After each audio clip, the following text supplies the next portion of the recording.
Hola, ¿qué tal? Muy buenos días. Vamos a iniciar nuestra clase de Derecho Penal. Perdón.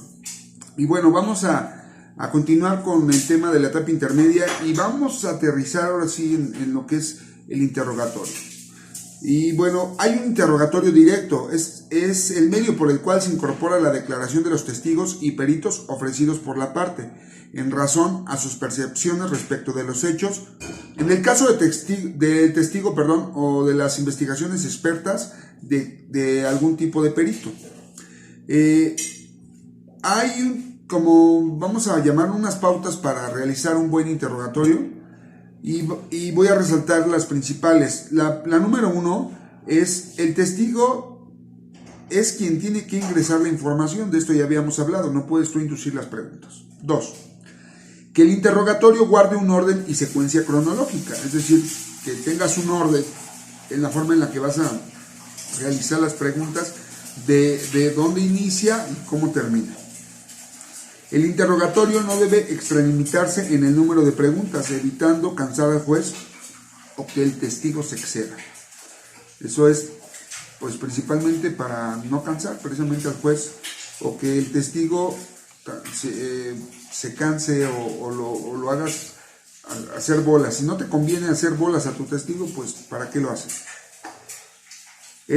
4. Que el interrogatorio tenga un objeto que guarde estricta relación con el tipo penal.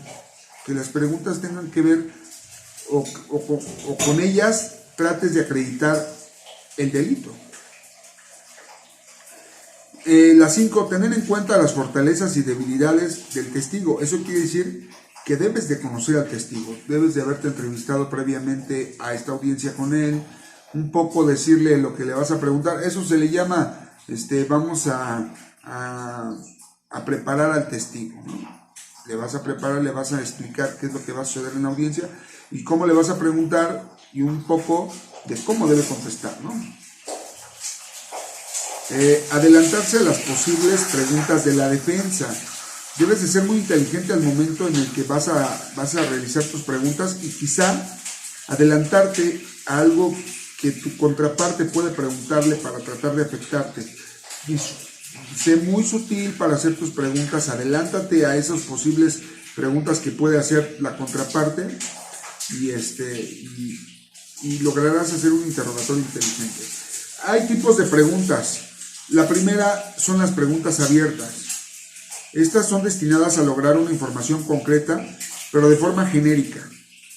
Permite que el testigo se explaye sin que quede limitado a un detalle restringido. Ejemplo, ¿qué actividad realizó el día 7 de mayo del 2017? Detalle, ¿cómo hizo para llegar al domicilio de María? ¿Cuál es el objeto? Bueno, pues busca que el testigo brinde la información de forma amplia, de manera que pueda introducir en el debate detalles, tiempo, modo y circunstancias del hecho. ¿Cuáles son los pros y los contras? Bueno, es eficaz en cuanto a que sea mayor la información que se logra incorporar al debate. Y por supuesto la credibilidad que despierte en el tribunal. Puede ser perjudicial cuando no conoces ni has preparado a tu testigo y estás ante un testigo que sufre de verborrea, un testigo que no se sabe expresar o que no recuerda perfectamente las cosas, o aún peor, que se pueda contradecir. Esos son los contras de esta situación. Las preguntas cerradas son aquellas que la interrogante está referida a una circunstancia específica exigiendo del testigo una respuesta concreta sobre ella. Por ejemplo, ¿qué color era el vehículo en el que se trasladó el día 7 de mayo del 2017? ¿A qué distancia se encontraba del lugar cuando observó el disparo? ¿Cuál es el objeto? Bueno, a diferencia de las preguntas abiertas, que permiten una aptitud de información, las preguntas cerradas tienen por objeto obtener una información concreta. Con ella vas a obtener perfectamente de qué color era el vehículo en el que se trasladaba o a qué distancia se encontraba del que emitió la detonación de arma de fuego. Hay preguntas sugestivas. Son aquellas que en la misma interrogante va contenida la respuesta que se desea obtener. Estas preguntas sugestivas no están permitidas. Se las estoy diciendo para que sepan Porque un juez te puede prevenir, te puede decir, no al lugar su pregunta porque es una pregunta subjetiva. O en todo caso, tu parte contraria va a decir lo mismo. Pregunta sugestiva, su señoría, por favor anule esa pregunta. Entonces, hay que tener mucho cuidado porque las preguntas sugestivas son precisamente donde tú le viertes información. ¿Es verdad que usted se trasladó en un vehículo blanco? O sea, ¿tú qué? ¿Por qué metes la información de que se trasladó en un vehículo color blanco, no?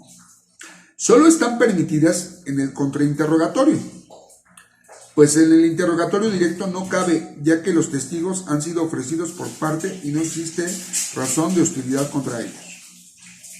Un ejemplo, cuando usted ingresó a la sala, observó el cuchillo sobre la mesa, ¿es cierto? Guardaba usted la pistola en el primer cajón de su mesa, ¿verdad?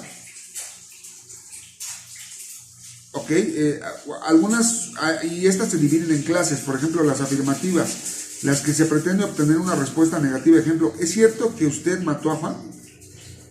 O las negativas, la finalidad es obtener una respuesta afirmativa. Ejemplo, ¿no es verdad que fue usted quien llamó a la policía al ver al cadáver de Juan?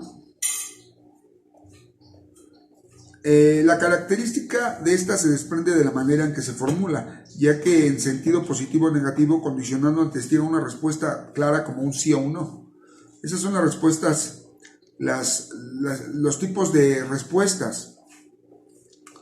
Las transiciones, ese es otro ejemplo. Son menciones que se realizan al comienzo durante el interrogatorio a fin de indicar al declarante que el interrogatorio continuará, pero cambiando de tema, a fin de que el curso del interrogatorio no sea confuso. Sirve como una introducción, mas no como parte de la pregunta. Un ejemplo, bien señor, hace unos instantes usted nos habló sobre el arma que llevaba consigo Juan. Es necesario volver a ese tema y le voy a preguntar sobre ciertos detalles. Hemos entendido su explicación, pero ahora le voy a preguntar sobre otro tema relacionado. Eso significa las transiciones, que para no confundir al testigo y el testigo tampoco se sienta como muy presionado de tantas preguntas, puedes hacer este tipo de, bueno, pues hace rato hablamos del arma y le voy a hacer más preguntas sobre ese respecto. ¿Sí? ¿Queda claro? En la siguiente clase vamos a ver un poco más sobre el contrainterrogatorio. Espero que hayan captado la idea de las preguntas, de cómo se hacen. Y les voy a pedir que de tarea hagan ejemplos de este tipo de preguntas que les dije hoy. ¿Sale? Ya saben, lo suben a la plataforma la tarea y váyanse preparando porque pronto viene el examen. Ya van a acabar un cuatrimestre atípico, diferente, pero bueno, al fin y al cabo estamos avanzando. ¿Sale? Vamos a continuar con la clase. Vamos a ver el siguiente video.